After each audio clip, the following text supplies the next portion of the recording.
Tape right now because I'm about to tell you the truth. And F you if you can't handle the truth. This version of Biden is the best Biden ever.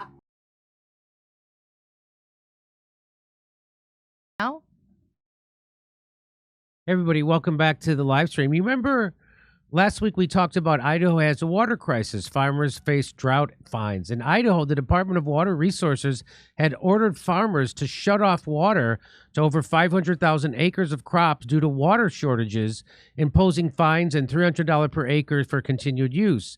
This decision has sparked widespread concern and discussion on social media, with many expressing worry that the potential impact on food supply and prices. Some users have called for action. Here's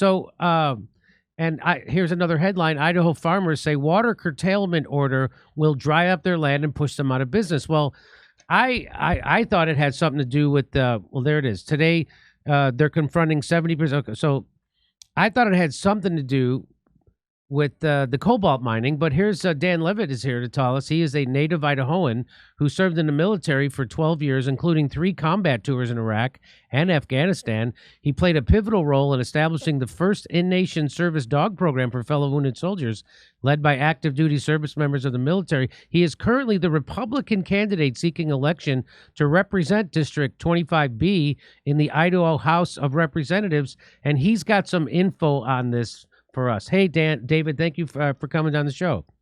Hey, thanks for having me, Jimmy. I really appreciate being on the show and being able to talk about this issue and I guess lay some of the claims to rest. So go ahead, please explain why did they cut off the water? Is the water still cut off, and what's the real story? No, the water's no longer cut off. They did come up with an agreement. They came up with an agreement on June 19th to prevent the curtailment. And what it stems back to is in Idaho, we have a thing called first in time, first in right as far as water rights go. And these first in time, first in right water rights go back to the 1900s and deal with the surface water rights or senior water rights, which attributed to southern Idaho. Then in eastern Idaho, you have junior water rights, which stem from the 1960s. And these water rights are basically the groundwater usage. And so what ended up happening is that you have eastern Idaho, which sits at a higher elevation than southern Idaho, and the water flows down towards the Magic Valley, which is southern Idaho. And with that water, there's a lot of tributaries and small springs that feed the surface water irrigation system. So when you take away from the aquifer in eastern Idaho, it mitigates the levels of water that we get in southern Idaho, which impacts a lot of the farmers through the southern Idaho area. So this was a fight between eastern Idaho farmers and southern Idaho farmers? Yes, it was a fight between the two about the water usage, because in eastern Idaho, they rely heavily on the aquifer with the groundwater. So they drill wells and they use the well water and pump the well water out to go and water their fields in those areas. In southern Idaho, we use surface water, which is the irrigation canals and reservoirs. And okay, and which side is controlled by the Mormons? Both. Oh, okay. Okay. And so, there's a very large Mormon population inside that as well as inside of eastern Idaho area. So how did it come to that, David? How did it come to them shutting off the water? They were shutting off the water to southern Idaho or eastern? It was going to be eastern Idaho, because eastern Idaho is where a lot of the watershed comes from like the Teton Mountain Range in that area. So you look at it, and it's kind of up towards where Yellowstone National Park's at. So there's a substantial amount of water that comes through that area that recharges the aquifer right there at the waterhead in eastern Idaho. And so it's kind of like drinking from a hose, where the first person that goes and drinks from the hose is going to get the best water, where the person at the end is not going to want to get the water, or it's going to be depleted substantially. And so that's the people comes from. Go ahead. I'm sorry. But no, as far as all the way that this worked is there was 2 agreements that were made. One was in 2009, and another one in 2016, as far as water curtailment, because we've been using so much water that we've been pumping too much water out of the aquifer. So there were some recharge efforts that were put into place to go and mitigate a lot of that water loss. And basically what happened is eastern Idaho had saved up a lot of water and used up some of the water, or not used as much water as they were allocated. And so they're trying to save kind of for a dry season. And what happened in 2021 is we had a dry year. And so they used up that excess water, which took water from southern Idaho. So they didn't get as much water as what they should have been appropriated. So that's where a lot of this stems from. And so this whole curtailment was to help recharge the aquifer as well as give that water back to southern Idaho. And so what was the agreement they came up with? Well, the agreement they came up with is they forgave eastern Idaho for taking that water. And they opened up all the curtailment as far as like allowing people to go and pump. But there's mitigation efforts as far as like they're supposed to return back to the initial agreements. And there's a new agreement that's in the works, and they have until October 1st to create a mitigation agreement for the following year for 2025 and beyond. And so do you think it's now worked out? I think there's a lot of things we can look at to make things work out, because everybody likes to go and cry over spilled milk. And, you know, I'm kind of beyond that. It's like I want to look beyond into the future to go and see how we can provide ample water for everybody. And I think this means revitalizing some of the infrastructure, whether that's with our reservoirs and raising the size and levels of the reservoirs, or even rebuilding the reservoir like the Teton Dam, which failed in the 1970s. Oh, I didn't know that. I've been to the Tetons, by the way, just as a kid. Yeah, as a kid, I was there. So saw a lot of stars. See a lot of stars. What's that? Next to the Tetons in there. Okay, all right. So it didn't have anything to do with the cobalt mining. No, it didn't have anything to do with the cobalt mining. The cobalt mine that you're referring to is about 100 miles from the Snake River Plain aquifer. And that mine, it's like everybody's been talking about, like the $15 million and everything that went to that mine from Ukraine funding. Yeah. What that was really about is we have such a reliance and dependence on China for rare earth elements as well as rare earth metals that, well, and everybody kind of knows this at this point, that they're trying to ramp up for another war, which I'm absolutely against. And I think a lot of Idahoans are against it too. Even the Idaho Republican Party recently, they adopted some rules. So under their platform, under Article 17, Section 8, they're taking a non-intervention role as far as these foreign policies and foreign wars go. And they're also saying that Congress needs to formally declare war under Article 1, Section 8 of the United States Constitution before they'll want to involve ourselves with any foreign conflicts. But as far as the mineral rights go, we're so dependent on China for the refinement of everything. And it's infuriating that we're having to go and deal with this in the first place. But they use that $15 million to kind of mothball that mine. So they have it sort of a turnkey operation as a contingency in case we do go to war, we still have access to the cobalt. Okay. So, you know what? I mean, you're a veteran, and what I say is, first of all, we're being run by crazy neocons, right? The Biden administration, as far as that stuff goes, way worse than Donald Trump's administration. Donald Trump looked for solutions like a businessman where everybody's happy. And he even gave a speech where he said, China doesn't have to be our enemy. Russia doesn't have to be our enemy. That is not what Joe Biden and the neocons in the Democratic Party is saying. They want war. They're warmongers, and they're pushing towards a nuclear war. Right now, we have Russia putting hypersonic missiles and nuclear submarines off the coast of Florida because of our warmongering. This is in response, right? So, but I don't understand how we could ever go to war with China when they make all our stuff, right? That doesn't make sense, does it? No, it doesn't make sense to me either. I mean, we rely so much on China for everything, and I'm sorry, but their products are really cheap. And it really does a disservice to the American citizens, because it's like you look at, well, we have a lot of people that are unemployed, that are dependent on welfare programs and things like that could be at work making a living. Idaho, for instance, it's like we have an abundance of wealth with our resources as far as minerals go. I mean, we probably have enough to go in the deficit with the minerals that we have. But the problem is, federal government occupies roughly 63% of our land mass. And on top of that, I mean, you talk about this all the time, and that is, it's like we've exported a lot of our industries and our pollution to places like China. They don't have the same regulations that we do. And I think that if we were going to bring a lot of those industries back, that we could do it a lot cleaner and a lot more efficient than China could ever do. Well, you know, I guess it certainly would be against my brand to say open up federal lands to mining, right? But what, Kurt? I mean, China does a great job with our viruses. Don't you think they can handle the with our viral research and gain of function? They do a really bang up job. Yeah. So the idea is, I really can't. Even the maniacs inside the Biden administration, the neocons running things, the Antony Blinkens and the Victoria Nulands, I don't even think they can actually think that we could have a sustainable war against China.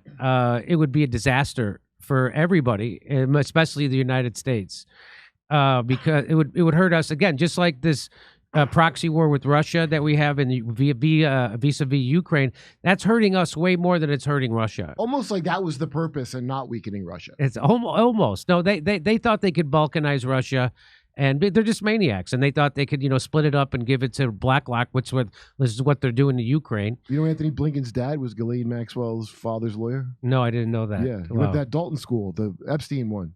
All right, well, I'm glad that the Idaho water crisis is over. Thank you for coming on and straightening us out on this. And it's not over yet, because it's like there's other issues that are going on here in Idaho. Because you guys were talking about some other stuff like these green infrastructure projects. Because one of the big issues, I don't know if you know much about Lava Ridge Wind Project. No. Where they're with these massive wind turbines on top of our aquifer. We live on a plain of basalt rock. Basalt rock is a very porous rock, and it's a very frail rock. And they do continual blasting. And, we're worried about our water as it is. And they have this big corporations that are coming out of New York. They're basically like, we're going to put in this energy, and then we're going to export it out of the state. My God. Jesus Christ. It's crazy what's been going on. Because, they're throwing millions, if not billions of dollars at these infrastructure projects. And we don't want these things. It's like, if we really care about the environment, if we wanted green energy, we'd be looking at going and revitalizing some of our aquifer or our reservoirs and doing hydroelectric energy instead of these wind turbines.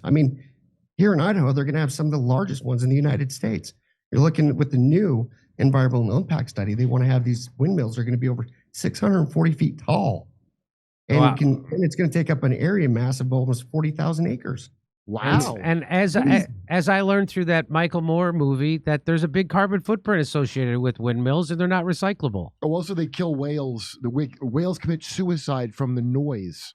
It drives them crazy. The ones they put in the water, because there's not enough wind on the... They put in the water, and the sound... That's why I keep hearing the boats getting attacked by whale... what do you call them? The Shamu whales. Killer whales? Yeah. All these pods of these kind of large... mammals, and they're going nuts from it. The noise. Well, I've seen reports on that too. Go ahead, David. Oh, I was gonna say I'm not too worried about the whales, but I am worried about like birds of prey and the migratory patterns of a lot of like the large game animals in the area. Yeah, well, they don't do well with it.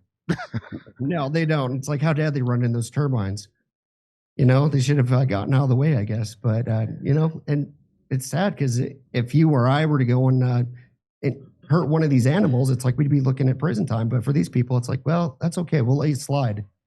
Yeah, it's the cost of doing business. Well, if it screws up your food chain of your area, it's more synergistic, because then Bill Gates could give you that. He can give you that fake meat. Yeah, that fake meat that comes from cow abortions. And you could eat bugs. Right. Well, and I think that's kind of like with the premise is what they're trying to do with this water. They're creating this division and this chaos. And they're trying to do a consolidation, because if they change our water rights from first in right, first in time to first in need, all it's going to do is they're going to have like these corporate farms that are going to be too big to fail, and they're just going to decimate all of our small farms. I'm not okay with that. So why are the politicians in Idaho allowing New York companies to come in and put these windmills in there? Well, that's a really great question, and my only thought process is that somebody's paying for their campaign. Oh, okay. They're a cheap date. So you got corrupt government in Idaho. Who'd have thought? It's almost like the real green agenda is to make a lot of people, not alive anymore. Is the real cutting down on the pollutants. It's actually just people are eating and drinking water too much and breathing. Well, I appreciate you coming on the show, David, because it shows a lot of courage. Because I don't know if you know, but the Boise comedy venues won't book me. Even though what a bunch of losers. Even though I would sell out their venues, they my politics is too unsavory for them. Because you said Patriot Front wasn't a real thing, and don't you remember they nearly disrupted a Boise gay pride parade? Oh, that's right. And they nearly put did. misinformation. They're not a real group. That's right. So anyway, well, you have to look at some other venues. I mean, it's like we got some great venues out in my neck of the woods and Twin Falls area, as well as Eastern Idaho, and I know you've been to the Salt Lake area and been. Oh to yeah, Oregon. yeah, we're very, very. That's not that we're not popular in those areas. It's the venues don't like us. But anyway, Twin Falls. Maybe we'll take a look at Twin Falls. Huh, Misha? David, I have to move on. I appreciate you coming on. Please give me a heads up if you have any more info that's pertinent to what's happening in Idaho. We'd love to have you back. Awesome. Thank you, Jimmy. Okay, take care. Over to Steph. Okie doke. Thanks so much. Ammo whammo. People's reactions defending him after the debate has started to give me bad ideas. I am starting to be against democracy. The people may be too dumb to govern themselves. Media too. Savage, please play the clip of Jill guiding Joe down the stairs off the debate stage afterwards. Savage. Optics, 2 octogenarians arguing over their golf game. Stephen Dodds, thank you so much. Maggie Smith, thank you so much. You can put camera 4 beside me if you can. Okay. All right. Back to Jim.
His jaw was not moving to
Hey, thanks for checking out our YouTube channel. Subscribe by clicking on that button down there for more AM Joy and the rest of MSNBC. And click on any of the videos right here to watch the latest interviews and highlights. And you can get more videos from MSNBC for free every day with our newsletter. Just visit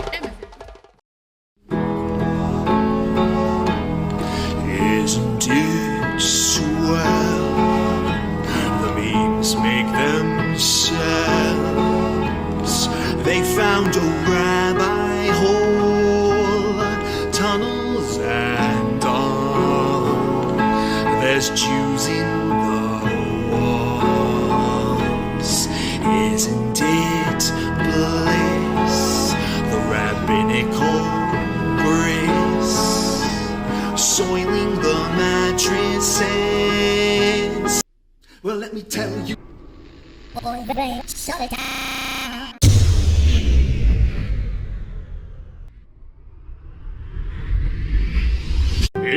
I were Rabbi Shmuley and diddle diddle diddle digga digga diddle diddle dum, all day long I'd diddle little bums. If I were a Shmuley man, I'd peddle all my dildos, dreidel dildos, selling dildos with my daughter and her mum. If I were a Jewish Shmuley man, I'd be digging with a dildo in my bum. I'd wear a grotesque nose and go grab some goyim right on the nipple with a pinch. A Shabbos lap dance brace for the youngest mensch. At this time, more than any other time, you know, revolution is necessary. It is necessary. Not only based on what has happened with the MOVE organization, you know, the babies that have been murdered, you know, MOVE adults that have been murdered, bombs being dropped on us, but past that to what is happening with all black people, so-called minority people, you know, money poor people. You know, this government, as has been said earlier, has waged war on us. But you know, something about us, particularly here in America, we don't really understand that. You know, we don't really know what war is. You know, for black people, for poor people, that people see as good, that they wasn't forced to do, that they didn't do to try to keep black people appeased, you know, and calm down so that black people wouldn't riot. A prison situation is a crystallized example of that. You can make phone calls in prison. They have movies in prison, but they don't have those things because they just want to be nice to prisoners. They have those things because they know damn well if they don't have, you know, people being able to contact their family, if they don't have, you know, facilities for people to sit there and watch movies, people are going to be frustrated, upset, and they're going to direct that frustration at them prison administrators, and they're going to have riots on their hands. You know, they're going to have people in them prisons turning them prisons out. That's why they have movies. That's why they have access to phones the way they do. And a stop to it when we don't like it, or encouraging it when it's something that's in our interest. You know, we have to call the shots. The people have to take the reins of this system and start dictating, you know, what we need, what needs to be done. And, you know, taking the initiative to do it ourselves. We can't rely on this system. I mean, you know, don't people see what's happening? Every single confrontation that MOVE people have been involved in, every single issue, you know, oppression, economic issues, every single issue facing our people, you know, is something that can be dealt with very, very simply. All people got to do is make their wishes known. All people have to do is stand up and say, listen, we're not accepting that. Unity is the key. Unity is the key to revolution. Revolution ain't nothing to be afraid of. It ain't nothing to shy away from. Revolution, contrary to what officials, you know, this system and those backing the officials running this system, you know, want people to believe that revolution means violence, you know, means blood in the street. I'm saying it can get to that point, but it don't have to be violent. You know, when people come together and take a strong stand on an issue, this government don't have no choice but to listen. Where you think they get their authority from? They don't have no power, but they do have authority to do certain things. Where you think they get it from? They get it from us, from the people. You know, they get it from us accepting the things that they do to be done to stop it. Then you have some people who want to then turn around and say, yeah, well, you know, it's the best we have, and want to make excuses. The time for excuses is over. It's over. You know, every man, woman, and child has to be involved in this revolution. Not only has to be, but is, whether you want to be or not. I mean, our babies gave their lives for this revolution on May 13th. You know, men, women, and children were murdered. And not just move babies, you know. What about all of the young men, women, you know, children 8, 9 years old shot down on the street by cops, you know, by drug pushers? I mean, you know, where do you think that mentality comes from? It comes from this system, from the mentality of this system of getting over, you know, making a quick buck, you know. I'm saying that's where that needs to be done to stop it. Then, you know, what I want people to really, really understand is that it's past time. It is past time for poor people, black people, you know, to realize that this system has failed you. It has failed you. You can't get nothing from it. And what people got to do is withdraw our support from it and start doing for ourselves. That's what we got to do. You know, how long are people going to sit back and beg, you know, this government to do what's right when for hundreds of years all you've gotten is a slap in the face? All you've gotten is this government kicking your ass. That's all. That's all black people have ever gotten from this government.